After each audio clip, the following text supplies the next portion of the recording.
বড় হয়েছে, একবার কি দুবার হয়তো বিছানা থেকে পড়েছে। আর এটা এইটুকু বয়সে দুবার তিনবার পড়া হয়ে গেছে বিছানা থেকে।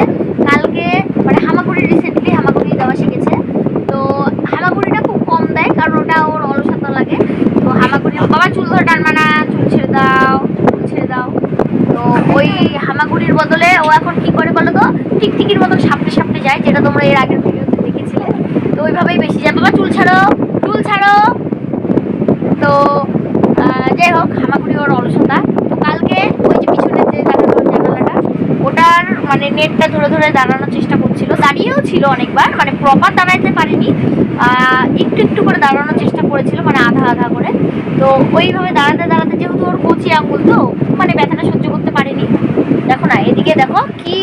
যাই হোক, এটা বলার ছিল, মানে তো এরা ডিস্টার্ব করে না, এক ক্লিপিংসে আমি ভিডিও করতেই পারি না, ওই কাট ছাট করতেই পারি।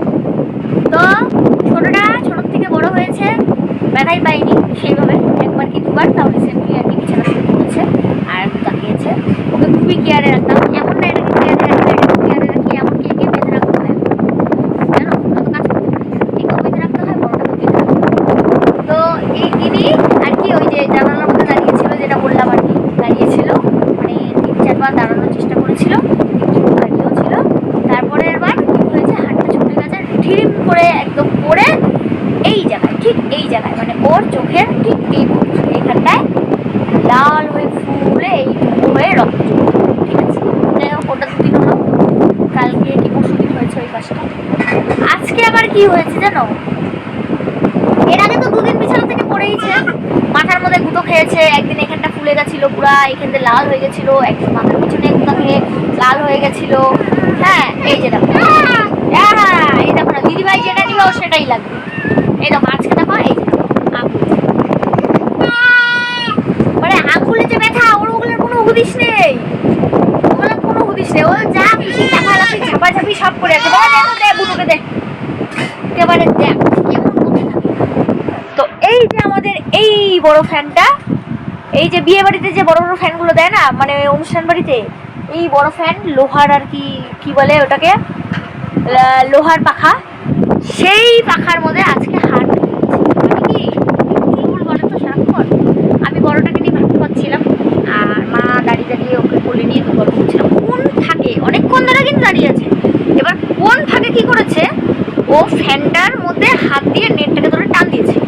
এবার নেটটা টান লেগেছে, ভাগ ভাগ হওয়ার জন্য মা আর কি সরেছে, ওখান থেকে সরে আর কি, মানে সরতে গিয়ে ফ্যানটা একদম মার ঘাড়ের উপরে পড়েছে, আর ওই সময় ওর আঙুলটা ঢুকে একদম ফ্যানের মধ্যে, মানে বাকি যে আঙুলটা একদম কেটে যায়, মানে ঘাড়টা হয়ে যায়।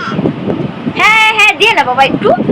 তো কি হয়েছে বলো তো, খালি এই যে নোকের যে এই জায়গাটা, এইখানের গোড়াটার থেকে আর কি নোকটা উপড়েছে, আর পুরো একদম রক্ত জমে আছে নোকের ভিতরটা, পুরো নোকটা। আর হচ্ছে এই সামনের দিকটা, তো এই সামনের দিকে একদম চামড়াটা উড়ে গেছে, তো পুরাটা অনেকটাই রক্ত বেরিয়েছে। তো হাসপাতালে নিয়ে যাব, রান্নার অপেক্ষায় আছি, বেকারই আর কি আছি। তো ভেবেছিলাম কি, আমি জানি আমার কাছে টাকা নেই, তো আমি ভেবেছিলাম রান্না আসবে তারপরে আর কি যাবো।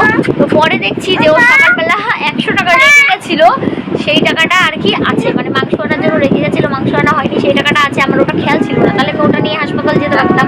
কারণ এর আগে একদিন এমন হয়েছে, মানে হাতে তো 1 টাকাও বাড়িতে থাকে না, 10 টাকাও থাকে না। তো এর আগে একদিন এমন হয়েছে, বমি করে হঠাৎ করে শ্বাস বন্ধ হয়ে গেছিলো, দম নিতে পারছিল না। তো সেদিনকার তাড়াহুড়ো করে হাসপাতালে গেছি, তো সেদিন হাসপাতালে গেছি, হ্যাঁ, পাড়ার একজন টোটো নিয়ে ওকে বলেছি যে মানে কি বলবো, টোটো ভাড়াটা আনিনি, টাকা নেই জন্য তোকে বাড়ি এসে টাকা দিব, তুই কিন্তু আসবি না, দাঁড়িয়ে থাকবি। হ্যাঁ, তো প্রথমে গেলাম 10 তলায়, ভালো ইমার্জেন্সি, তো একটু দেখে ছেড়ে দেবে, মানে আমি তো নাকের ড্রপ দিয়ে নিয়ে গেছিলাম, তো খালি একটু জাস্ট দেখে ছেড়ে দেবে যে মানে শ্বাস প্রশ্বাসটা ঠিক হলো কিনা। তো ওখানে গেছি, উনি কি করেছে, একটা নতুন ভাড়া পেয়েছে, চলে গেছে। হ্যাঁ, তো কি বলবো, আর কিছু এখানে বলার নেই। ও হয়তো ভেবেছিল নাকি ওকে টাকার পয়সা দিব না, সেই কারণে নাকি কি ভেবেছে কি জানি না, যাই হোক। তো এখন কি করবো, আমাদের কাছে সদরে পাঠিয়ে দিল, বললো না ছোট বাচ্চা এখানে ইমার্জেন্সি দেখা যাবে না। আর তাও একটু দেখছিল আর কি, কিন্তু ওর পালস খুঁজে পাচ্ছিল না, মানে একদম ছোট তো, মেশিনে, বড় মেশিনে আর কি ওকে হচ্ছিল না। তো তারপরে সদরে পাঠিয়ে দিয়েছে, এবার সদরে কি করে যাবো, 1 টাকাও নেই, আমি আর ও 2জন ছিলাম। তো সেখানে আমার জামাই, বড় ভাস্তির বর, ও ছিল টোটো নিয়ে। তো আমি বললাম কি যে 1 টাকাও আনিনি, তুমি একটু নিয়ে চলো তো সদরে, খালি দাঁড়াবা, একটু ইমার্জেন্সিতে ডাক্তার দেখাবো, চলে আসবো। তো যাই হোক, ও নিয়ে গেল। তারপর ডাক্তারকে দেখালাম, ডাক্তারকে বললাম, তো ডাক্তার বললো যে ঠিক আছে, কোনো এখন সমস্যা নেই, নাকের ডক্টর দিয়েছো, ভালো করেছো, মানে নিয়ে গেছিলাম জন্য ঠিক আছে বললো, এখন ঠিক আছে। আর কোনো সমস্যা যদি আবার মনে হয় তাহলে হচ্ছে নাকের ডক্টরই আবার দিতে, বেশি বমি হলে ওআরএস খাওয়াতে। আর হচ্ছে মানে কি বলবো, যদি বেশি অতিরিক্ত প্রবলেম হয় তাহলে আবার বাড়ি জিজ্ঞেস করলো কত দূরের দূরত্ব, তাহলে আবার পরে নিয়ে আসতে বলে ছেড়ে দিল। তো সেই কারণে আর কি আজকেও আমি ভেবেছিলাম যে টাকা পয়সা নেই, যাবো কি করে, সবসময় তো চেনা টোটো পাওয়া যায় না, না। তো পরে মনে পড়েছে বিকালবেলা যে আর কি মানে ভাড়াটা আর কি মানে টাকাটা আর কি বাড়িতেই আছে, তাহলে আমি তখনই যেতে পারতাম। তো যাই হোক, তখন আর যাওয়া হলো না, কারণ একটা ইঞ্জেকশন দিবে কি, আসলেও জানি না ইঞ্জেকশনটা দেবে কিনা, কারণ বাচ্চাদের তো অনেক রকমের ইঞ্জেকশন দেওয়াই থাকে, তো সেই কারণে সচরাচর ইঞ্জেকশন দিতে চায় না। ব্যথার ওষুধটা দিলে হয়তো দিতে পারে। তো ব্যান্ডেড লাগানো এখন আপাতত ব্যথা হচ্ছে না, রাত্রিবেলা জানি না জ্বর আসবে কি আসবে না, মনে হয় না জ্বর আসবে, কারণ এখন তো ঠিকই লাগছে আমার। তো হচ্ছে জ্বরটা না আসে ভালো, যাই হোক ব্যথাটাও না হোক, তাই না বাবা। আচ্ছা, আর হচ্ছে তো রান্নার অপেক্ষায় আছি, থাকতে থাকতে বুড়ি হয়ে গেলাম। এখন তো বৃষ্টিও হলো একটু একটু, আবার জানি না বৃষ্টি নামে। আর রান্নাকে একটা কোনো কাজে আমি পাই না, এটাই হচ্ছে মেন ফ্যাক্ট। কোনো দিন কোনো কাজে আমি পাই না। কোনো দিন যদি ভাবি সকালবেলা তো কাজে যেতে দেরি হয়, তো কালকে সকালে ওকে দিয়ে একটা কাজ করাবো, সেদিন রাত্রিবেলা এসে বলে আমার কিন্তু পরের দিন মর্নিং আছে। মর্নিং বলতে ওকে সকাল 8টায় যেতে হয়, যেহেতু শিলিগুড়ি যেতে 2 ঘন্টা সময় লাগবে না, জ্যাম ট্যাম সব কিছু মিলিয়ে। তো সেই কারণে বাকিটা ইতিহাস, আর এগুলা আর বেটা বাড়িয়ে লাভ নেই। তো এখন পর্যন্ত হাসপাতালে যাওয়া হয়নি, আজকে আদৌ যাওয়া হবে কিনা আমি জানি না, যেতে যেতে হয়তো কালকে সকালবেলা, কালকে আর কারো বসে করবো না, আমি একা চলবো। যাই হোক, এটুকুই বলার ছিল। আর মেনলি যেটা বলার ছিল আর কি, এই বাচ্চাটা খালি কুদা টুদা খেতে খেতে বড় হচ্ছে আর কি, মানে বড়টা আমাদের যতটা ভালো ছিল, ছোটটা আর কি ততটা এগলি। এখন এখন আপাতত আর্মিকে খাওয়ানো হয়েছে, আর আমার টিপের